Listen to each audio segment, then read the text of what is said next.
Kornas Jaringan Pemantau Pendidikan Indonesia (JPPI) Abdullah Ubaid Matraji bersyukur atas putusan Mahkamah Konstitusi yang mengabulkan gugatan uji materi Undang-Undang Nomor 20 Tahun 2003 tentang Sistem Pendidikan Nasional (Sisdiknas). Ubaid menyerukan kepada pemerintah baik pusat maupun daerah untuk segera mengambil langkah-langkah konkret dan sistematis terkait dengan putusan Mahkamah Konstitusi yang memerintahkan pendidikan SD, SMP baik negeri dan swasta untuk digratiskan. MK ini jelas bahwa beban biaya pendidikan itu akan ditanggung oleh pemerintah. Baik anak Indonesia itu sekolah di sekolah-sekolah negeri maupun anak Indonesia sekolah di sekolah swasta. Setelah putusan ini, kemudian langkah selanjutnya seperti apa? Apa poin-poin ataupun hal-hal yang harus segera dilakukan pemerintah? Ya, jadi kebijakan ini sangat terkait dengan anggaran ya. Karena itu respon dari Kementerian Pendidikan Dasar dan Menengah saja tidak cukup. Karena dia hanya mengelola anggaran yang sedikit ya. Karena itu ini harus presiden yang respon. Karena ini soal anggaran negara dari APBN gitu kan. Sehingga memanggil menteri-menteri yang terkait, mulai dari Kementerian Keuangan untuk soal anggaran ini, kemudian Bappenas perencanaan, Kemendagri yang nanti implementasi di daerah, kemudian urusan pendidikan ada Kemendikdasmen, ada Kementerian Agama yang ngurusin madrasah karena dampaknya nanti adalah ke sekolah dan madrasah. Dan untuk membahas tentang putusan MK menggratiskan biaya pendidikan siswa SD hingga SMA di sekolah negeri maupun swasta, kita akan berbincang dengan aktivis pendidikan Taman Siswa Darmaning Tias. Selamat sore Pak Darmaning Tias. Ya, selamat sore ya Sika dan Gema. Iya, Pak, bagaimana pendapat Anda setelah ada putusan MK tersebut? Ya, kebetulan saya akan menjadi salah satu saksi ahli dalam sidang itu ya, yang diminta oleh teman-teman JPPI. Jadi tentu sebagai saksi ahli, saya merasa gembira dan bersyukur bahwa MK itu memutuskan permohonan uji materi yang dilakukan oleh teman-teman JPPI. Nah, tapi saya ingin memberikan penjelasan seperti yang saya jelaskan di MK bahwa tidak semua sekolah swasta mesti ditanggung oleh pemerintah. Saya mengkategorikan sekolah swasta kita ini ada 4 kategori. Kategori pertama itu sekolah-sekolah swasta yang berdiri sebelum kemerdekaan. Dia bagian dari pergerakan kemerdekaan. Nah, itu sekolahnya ada yang bagus, ada yang sedang, ada yang jelek. Lalu yang kategori kedua itu sekolah-sekolah swasta yang berdiri pasca kemerdekaan sampai dekade 90-an untuk mengisi kekosongan karena pemerintah itu belum mampu mendirikan SD dan SMP secara meluas di seluruh wilayah Indonesia. Nah, itu mayoritas adalah sekolah swasta yang sedang dan jelek gitu. Nah, yang kategori ketiga atau saya sebut sebagai sekolah swasta generasi ketiga itu yang muncul pada mulai awal dekade 90-an. Nah, itu didirikan oleh para kapital atau konglomerat ya. Dan tujuannya memang selain untuk menampung orang-orang yang memiliki modal daripada sekolah ke luar negeri, lebih baik ke sekolah dalam negeri dengan standar yang mengikuti standar internasional, sehingga mereka bayarannya memang mahal. SPP-nya bisa jutaan sebulannya, biaya masuknya bisa puluhan atau bahkan ratusan juta. Yang generasi keempat itu adalah sekolah swasta yang didirikan oleh partai politik, misalnya ada SDIT, SNPIT dan sebagainya gitu ya. Meskipun sekarang itu tidak semuanya itu menjadi bagian dari partai politik, tetapi menginduknya itu seperti itu. Nah, dari semua kelompok sekolah swasta ini sebetulnya yang bisa diintervensi pemerintah atau yang bisa didorong untuk gratis hanya yang generasi pertama sebagian dan generasi kedua juga sebagian besarnya, gitu ya. Oke. Kalau yang generasi ketiga dan keempat tadi itu sebetulnya mereka tidak memerlukan gratis karena masuk ke sana itu tujuannya tidak untuk mencari gratis, tetapi untuk mendapatkan kualitas. Kalau yang misalnya di SD dan SMP itu selain kualitas mereka juga berharap memperoleh pendidikan agama yang kuat.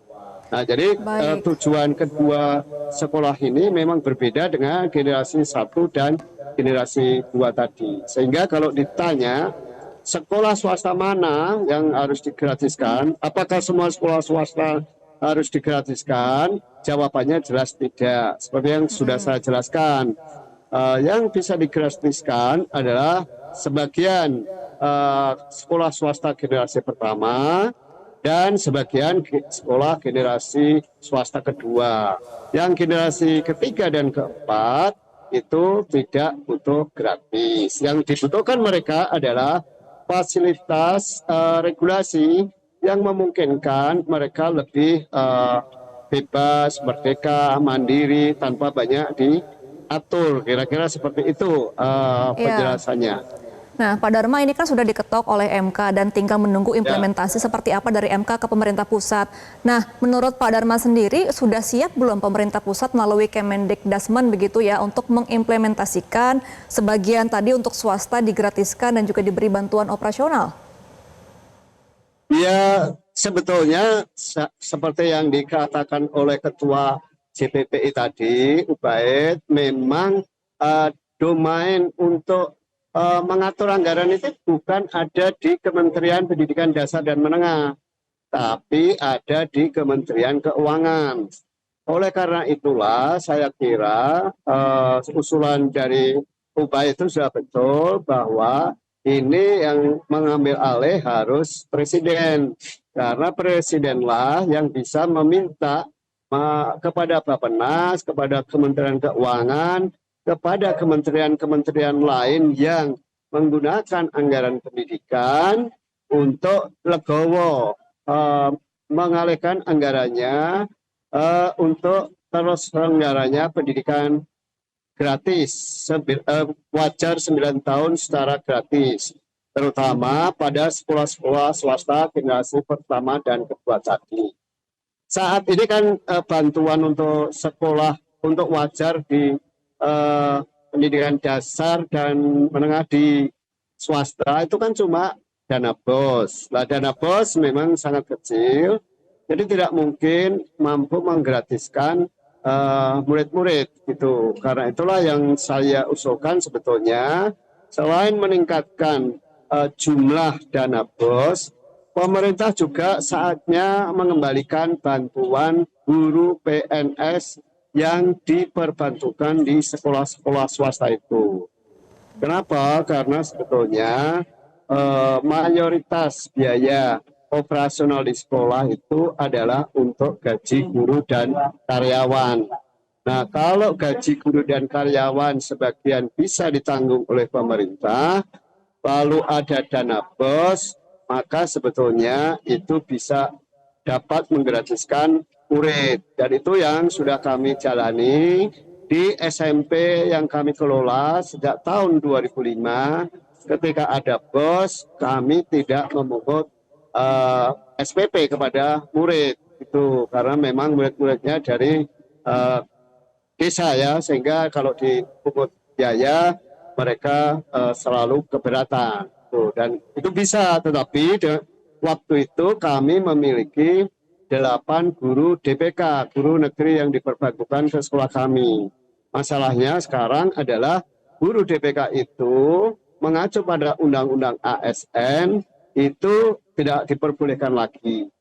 Oleh karena itulah selain Presiden perlu memerintahkan kepada Menteri Keuangan dan Bappenas untuk mendistribusikan anggaran pendidikan yang lebih banyak kepada kementerian yang mengelola pendidikan, dalam hal ini Kementerian Pendidikan Dasar dan Menengah, Kementerian Agama, dan Kementerian Pendidikan Tinggi.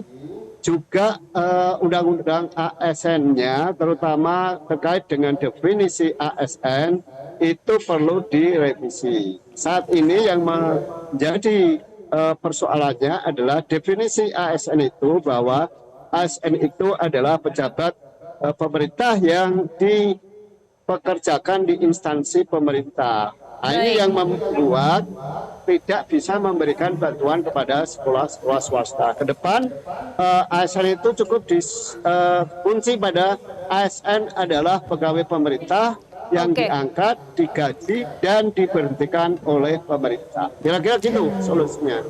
Baik, Pak Dharma, masih banyak ketentuan secara teknis yang masih perlu dibuat untuk mengimplementasikan putusan tersebut. Pak, dengan ada putusan MK seperti itu, bagaimana dampaknya terhadap kualitas pendidikan kita di dalam negeri? Apalagi kita punya komitmen generasi emas 2045, Pak. Justru kalau pemerintah konsisten, putusan ini sangat mendukung terciptanya generasi emas 2045. Kenapa? Karena berarti dengan adanya jaminan bahwa semua anak usia pendidikan dasar, baik yang di negeri maupun yang di swasta, itu dibiayai oleh pemerintah, maka secara otomatis kualitasnya itu terjaga, gitu, sehingga mereka juga terjamin aksesnya untuk bisa terus belajar sampai 9 tahun.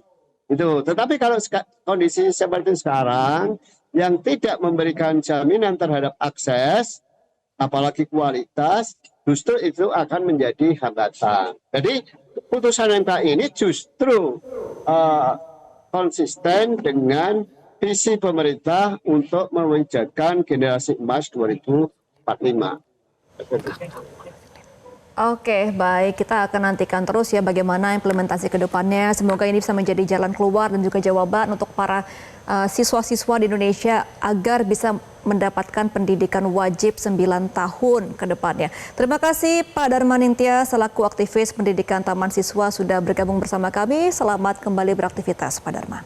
Jelajahi cara baru mendapatkan informasi. Download Metro TV Extend sekarang.